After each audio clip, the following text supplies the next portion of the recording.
সাকিব খানের এবছরের most anticipated movie হচ্ছে বরবাদ। রাইট নাও সাকিব ফ্যান্সরা বাংলাদেশি মুভি হিসেবে বরবাদের জন্য অনেক বেশি এক্সাইটেড। বরবাদ মুভিটার প্রত্যেকটা আপডেটের জন্য সাকিব ফ্যান্সদের আগ্রহের কোনো শেষ নেই। সো গাইস, আজকের এই ভিডিওটার মধ্যে আমি সাকিব খানের আপকামিং বিগ বাজেট সিনেমা বরবাদ সম্পর্কে বেশ ইন্টারেস্টিং কিছু আপডেট নিয়ে এসেছি। আমাদের আজকের ভিডিওর মূল টপিক হচ্ছে বরবাদ সিনেমার কাস্টিং।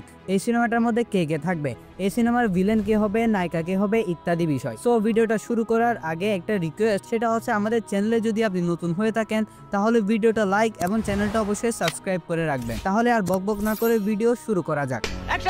রিসেন্টলি বরবাদ মুভিটার কাস্টিং নিয়ে বেশ কিছু চমক দিয়েছে মুভির টিম। এই মুভিটার কাস্টিং দুর্দান্ত হয়েছে। এই মুভির মধ্যে যে কাস্টিং রয়েছে সেটাই এনাফ এই মুভিটাকে হিট বানানোর জন্য। যেমনটা আমরা জানি, এই মুভিটার মধ্যে প্রধান চরিত্রে রয়েছে সাকিব খান। মুভিটা হিট করার জন্য তার স্টারডম ফ্যান্স ফলোয়াররাই যথেষ্ট।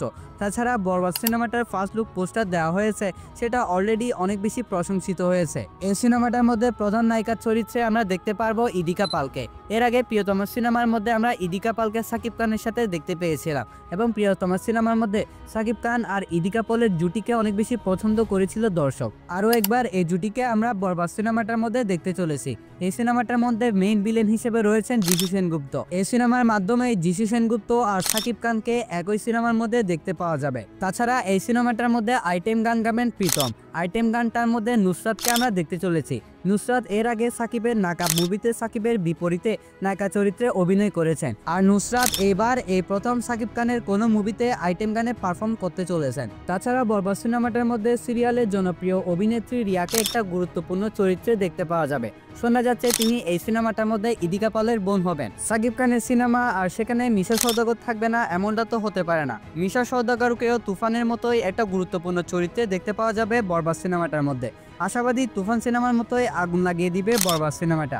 অল ওভার এতক্ষণ পর্যন্ত আমি যাদের নাম আপনাদেরকে বলেছি তারাই হতে চলেছে বরবাদ সিনেমার অন্যতম সব চরিত্র।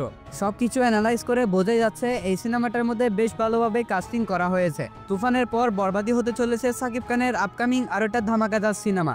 এই সিনেমার যে কাস্টিং রয়েছে তা দিয়ে বরবাদের টিম পুরো ধামাকা মাচিয়ে দিতে চলেছে এই সিনেমাটার মাধ্যমে। বরবাদ নিয়ে আরো ইন্টারেস্টিং অনেকগুলো আপডেট সামনে আসতে থাকবে। সো সে সমস্ত আপডেট যদি পেতে চান তাহলে অবশ্যই আমাদের এই চ্যানেলের সাথে আপনাকে থাকতে হবে। তাছাড়া আজকের ভিডিও ছিল এতটুকু পর্যন্ত।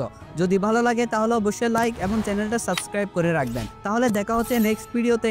ততক্ষণ ভালো থাকবেন, সুস্থ থাকবেন, টেক কেয়ার, আল্লাহ হাফেজ।